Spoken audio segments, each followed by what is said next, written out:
செங்கல்பட்டு மாவட்டத்தைச் சேர்ந்த 29 வயதான சரவணன் என்பவர் தச்சு தொழில் செய்து வருகிறார்.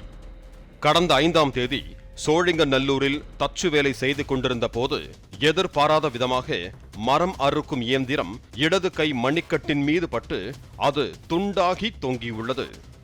உடனடியாக சரவணன் ராயப்பேட்டை அரசு மருத்துவமனைக்கு அழைத்துச் செல்லப்பட்டு பிறகு ராஜீவ்காந்தி அரசு மருத்துவமனைக்கு அழைத்துச் செல்லப்பட்டுள்ளார்.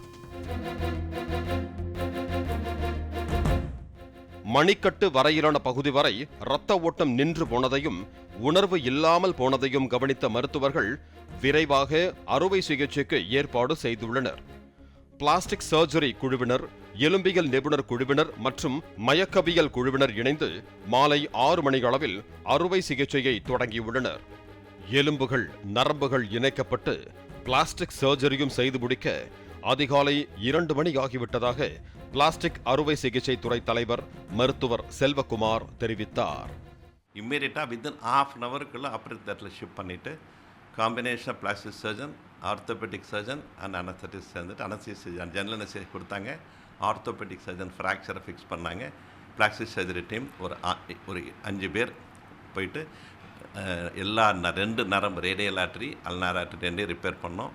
அப்புறம் அனைத்து மசில் டெண்டன் எல்லாம் ஒரு 9 டெண்டன் ஃபுல்லாக நெஸ் பண்ணோம். நர்வ் எல்லாம் பண்ணோம்.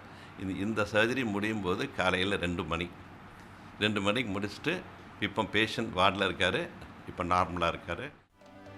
மிக கடினமான இந்த அறுவை சிகிச்சை முழுக்க இலவசமாக செய்யப்பட்டதாக கூறிய மருத்துவர் செல்வகுமார், இது போன்ற விபத்துகள் நேரும் போது பாதிக்கப்பட்டவரை 6 மணி நேரத்திற்குள் மருத்துவமனைக்கு அழைத்து வந்துவிட்டால் உறுப்பு இணைப்புக்கு அதிக சாத்தியமுள்ளதாக கூறினார்.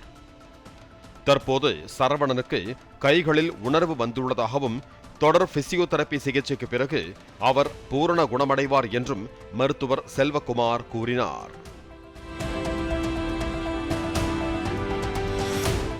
பாலிமர் செய்திகளுக்காக ஒளிப்பதிவாளர் குணாவுடன் செய்தியாளர் வினோத்.